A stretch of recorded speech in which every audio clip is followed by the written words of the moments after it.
Currently, I have numerous frames on my walls that are begging for art and any pictures to be in them. They stare at me every day, blankly, pitch black, because there's nothing in them. It's been that way for 6 months in this place, and the entire time I lived at my last place, because for some reason I take so long to decorate a place that I live in. I'm honestly doing way better in this place than I have ever done previously. Maybe it's because I'm growing up and getting older. Maybe it's because I'm feeling more stable and secure in life, and like I'm actually going to be staying in one place for longer than whatever amount of time. But I have decided finally, after about 6 months, 5 to 6 months of being here, that I'm going to fill up at least a couple of these frames this week. Honestly, home improvement is a very slow and tedious process. I'm not filling every single piece in this one video.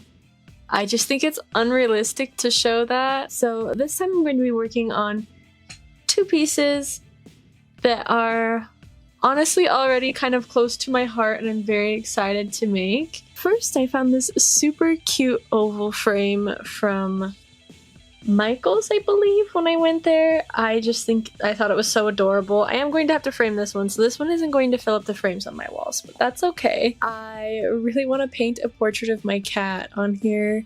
I think it'd be super cute. I want it to go like right there. Like it would be so cute right there. It'd fit perfect, I think, in my little space, and it'll be right next to a piece by my grandmother, which is the next piece that we're going to be talking about. And that piece is this. This is a very beautiful piece of art that I inherited from my grandmother when she passed away, and I'm obsessed with it. It's one of the pieces in my house that is actually framed and hung up. But this piece is very fond to my heart, and I was hoping to kind of craft in the spirit of my grandmother and make like a collage piece similar to this one for another place on my walls, because I just think it'll be really sweet. It'll be a nice way to honor and celebrate her, especially around this time of year. Lately I've just been really craving sitting down with my paints and my pens and just working on traditional art, and I'm actually going to be doing both of those in this video. And I just think it's an amazing way to honor both my grandmother and my cat, but in different ways. So it's just gonna be lots of fun. As you can see, this piece is very collage-y. They're separated and you can see the layers of paper in there, and I really want to mimic that in my piece. I just love the way this one is. It's so precious.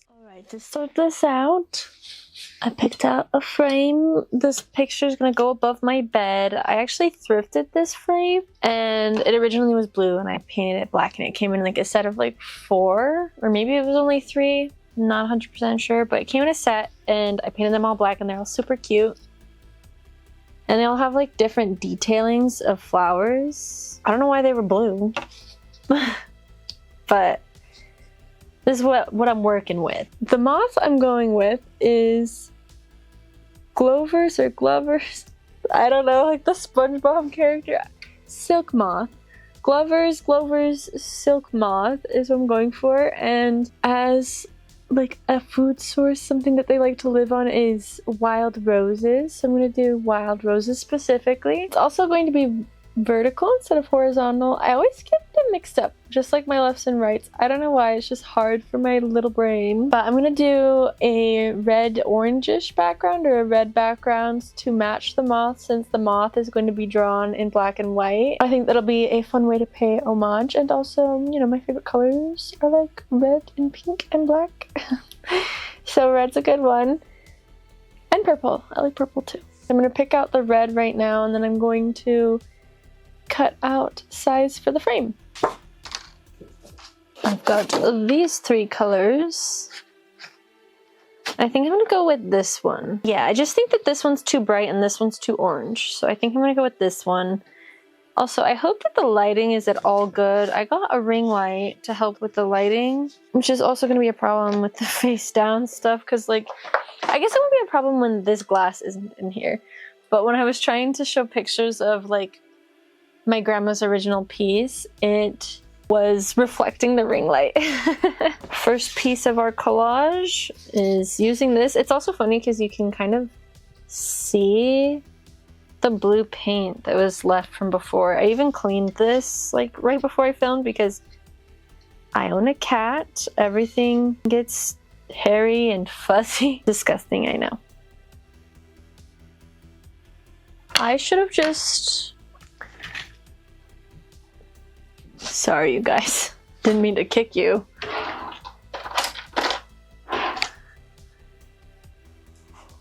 I found a better idea. Perfect. The first part of our collage is done. I'm actually so excited. I know I'm gonna love this. It's just already I'm having so much fun. I think I'm going to kind of line out my sketchbook first. After I line it out on my sketchbook, I'm going to kind of decide what pieces I'm going to layer on top of each other and not in the collage, and then I'll actually draw it for real. The flowers I'm gonna make relatively basic like my grandmother's was. I really like how detailed the butterfly is compared to the actual flowers. The flowers are just like pretty stark white besides the middle. There's very little amount of detail.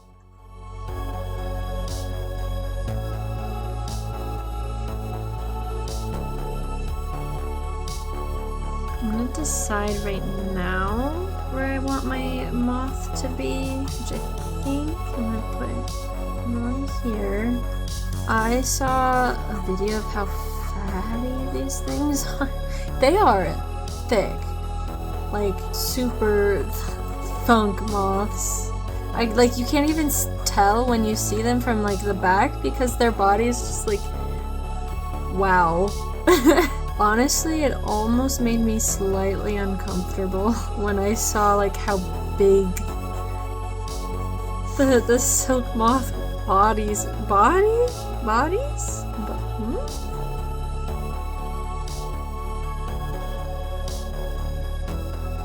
Opening the lids.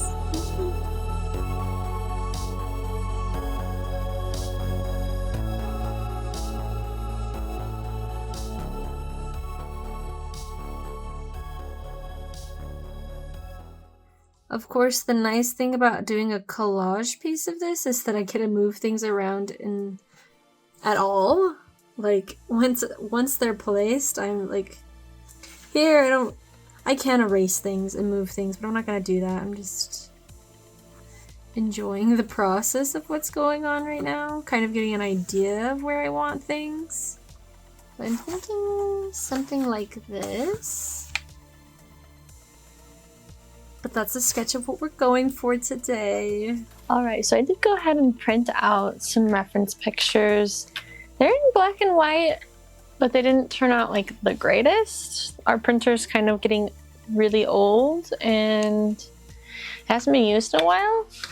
And then for the other project later, I printed out these. Isn't she so cute? Look at her. And then I did go ahead and pick out two possible pens for this. The butterfly that I have on my wall for my grandma looks like it's done in honestly like a regular ballpoint pen that isn't like super... It is black. It's not like a bluish black ink like those gray pens, but like the way that the ink shows up on the paper kind of looks like one of those pens. So I think this one might be too dark. I don't know. We're just gonna test it, and with whatever works is what works, you know? And I'm gonna mark out the rough edge of this just so that I kind of stay within the size. And I think I'm gonna do two of them, one for the butterfly, one for like the plants. This paper is going to continue to be used, so I'm not like too worried about cutting into it. Honestly, the butterfly's probably only going to take up like, I think I want it to be like this big. I wonder if you can even see that on the camera, because you might not be able to. It's so light. And then this is where I go mute and I draw this drawing, and it becomes a speed paint because I gotta focus. My first attempt at drawing the moth was too big, so I had to draw it again. For the second attempt, I cut out the first moth and used it as like a guideline to make it smaller. And then I also tested this one out by cutting it out before I went in with ink. And this one ended up fitting and it worked a lot better. And I do want to talk a little bit about my grandmother. She was a lifelong arts lover. She loved all forms of traditional art. She did opera, played the piano in the most beautiful way. And I honestly credit all of my artist genes to her. She passed it down to my mother, and then my mother passed it down to me, and for that I'm so grateful. I do really feel like her spirit lives on through all of my family members in the way that everyone has the quote-unquote artist genes. And I'm so happy to be creating this piece inspired by her work.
finished with the moth. It's super cute. I'm so happy.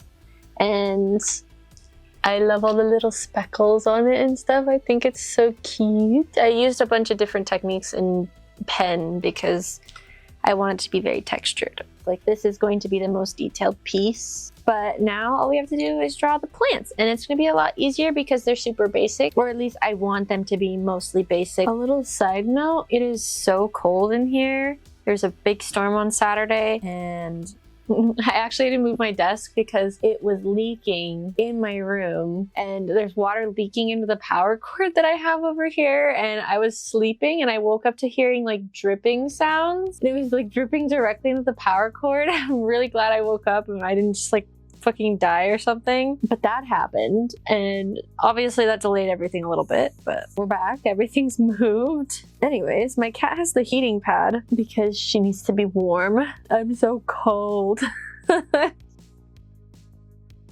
I feel like as this year comes to a close, I'm feeling the need to get into the grind set because I have a lot of things that I haven't accomplished that I wanted to accomplish this year, and I'm realizing that some things I'm gonna have to let go, which kind of sucks, but like I really need to make a couple of these goals work, so I'm just putting in the work every day. It's definitely going to be worth it, but right now I'm a little bit stressed, and I feel like it's honestly kind of a common theme that's happening right now. A lot of people are doing like roundups. I'm also curious to know if like having a hobby is trending on TikTok, because I've also been seeing that too, but that one I'm like, there's no way people don't have hobbies. It's like, what do you do? What do you do all day if you don't have a hobby? Like, I guess scroll through your phone.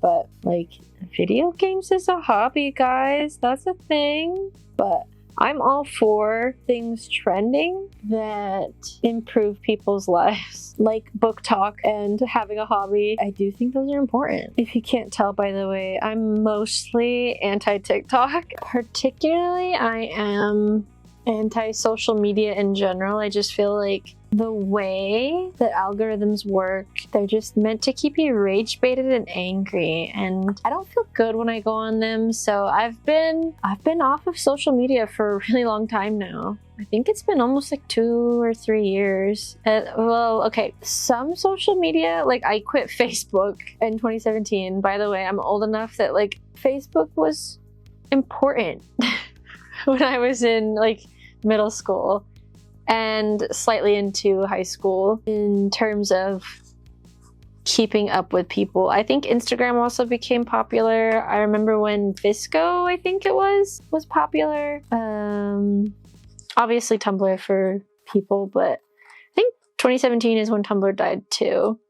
When I was 17, I stopped using Facebook, which drastically cut my social media use. Best thing I ever did. I've now been mostly off of all social media. I'll occasionally log in sometimes to like check on people who don't have me anywhere else. And if I want to continue talking to them, obviously, like I give people like my phone number now. But I feel like nobody texts. I text my mom, and I try so hard to text people, but you know how it is. I don't regret quitting social media. I also I have never considered YouTube a social media because I am not actually a commenter. I'm trying to be a commenter because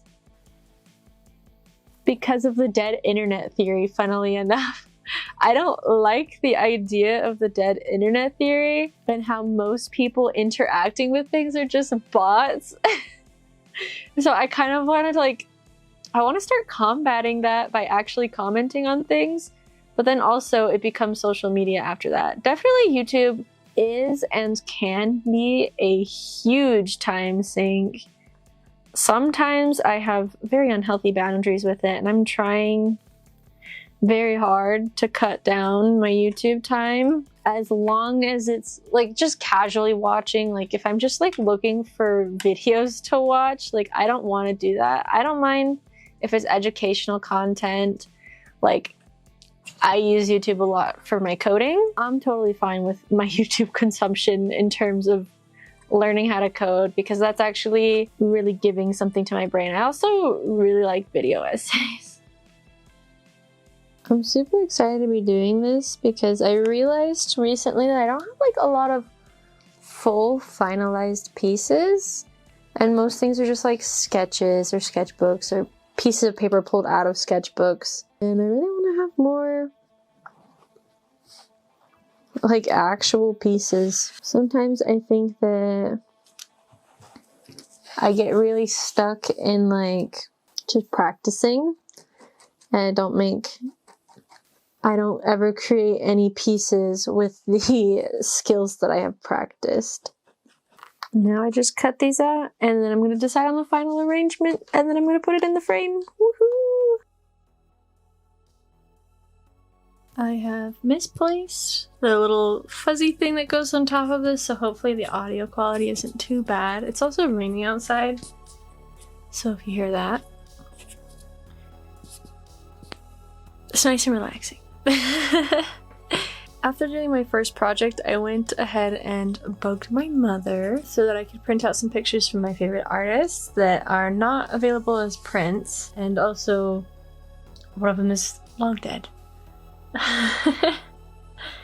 But we did have a lot of issues with our printer, and it honestly made some really cool effects. Like, I'm still debating, but this print by Yoshitaka Amano is my favorite piece of all time, and it's actually from an art book. This Elegant Spirits book, Amano, The Tale of Genji and Fairies, is a lovely work of art, honestly, a great book.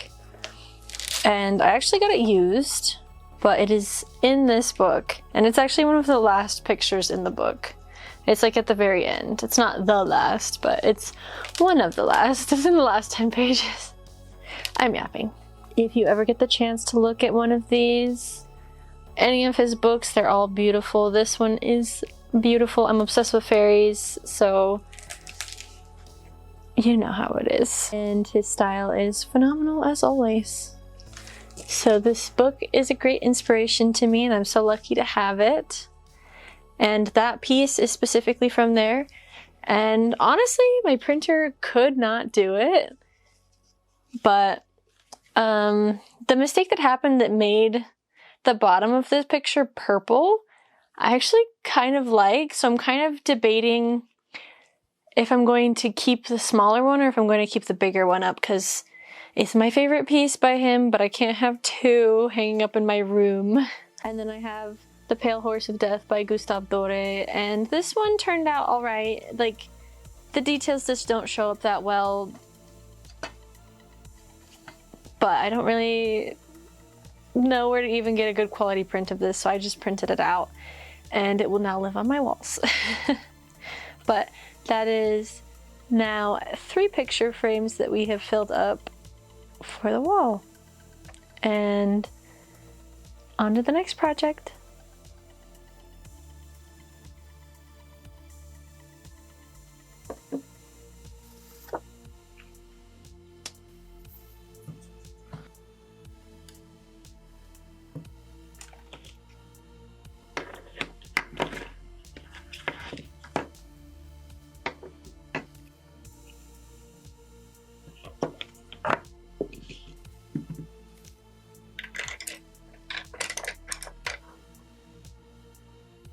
For a second there, it kind of looked like a Selkie altar, which kind of awesome. This is my darling baby Selkie. Very cute, high definition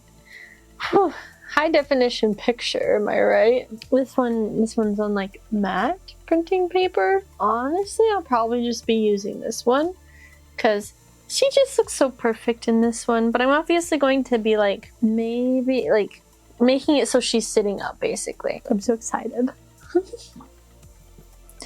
Oh, and also I'm doing this in acrylics. My favorite painting medium is actually oil, but I have a lot of acrylics to go through that have made their way into my possession. I also apparently have some oil paints that have made their way into my possession. I do know where they're from. They're from a set from my partner. It's not like from him, but they were his. He just didn't and didn't end up using them very much, so she let me use them. Selkie also has an awesome resting bitch face, so if I give her a little bit of a resting bitch face, that's why. Alright, guys. Trust me. Also, I'm getting like cat hair on the canvas. I literally can't avoid it. I should have gotten a paper towel.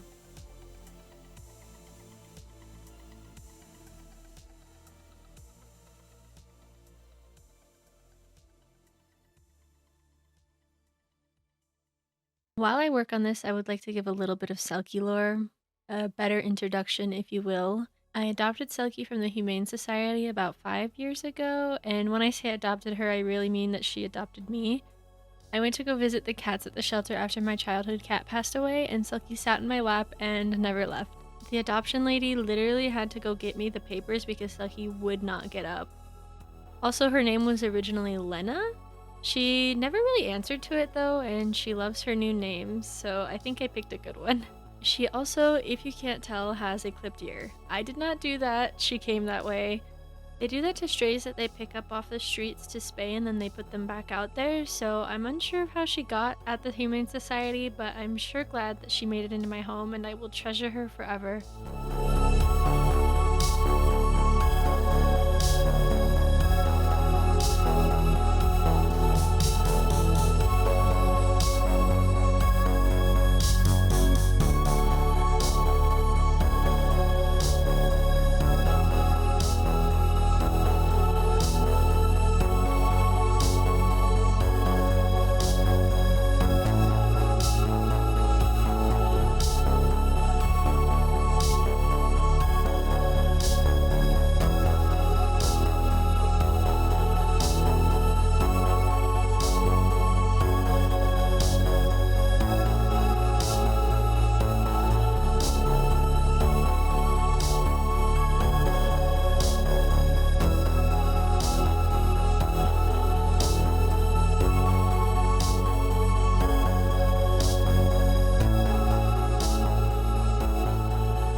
As for selfish art, Personally, I am a very big advocate for making it. Art that is truly what you want to make at the time, that just comes up and you just really want to do it. I feel as though my best work always comes from this experience, because it's always what I'm most passionate about, and it always makes me the happiest in the long run. So if you ever have a passing thought of wanting to create that thing that always comes and goes, but you never do it, please do it. It is begging to be made. And now this selfish art session has come to an end. Let's take a look at the pieces.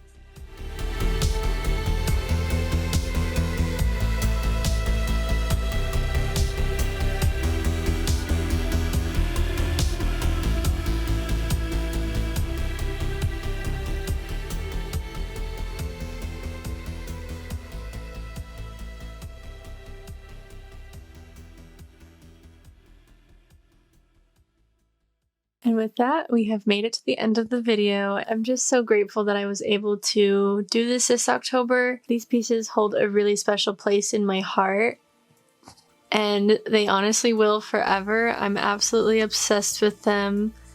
The prints that I printed out make me so happy every day. Looking at these filled frames brings me a lot of joy. I can't wait to fill more. I'm planning, hopefully, some pictures of actual people for some of them. And I still haven't decided which piece I'm going to keep of the Yoshitaka Amano print out that I did.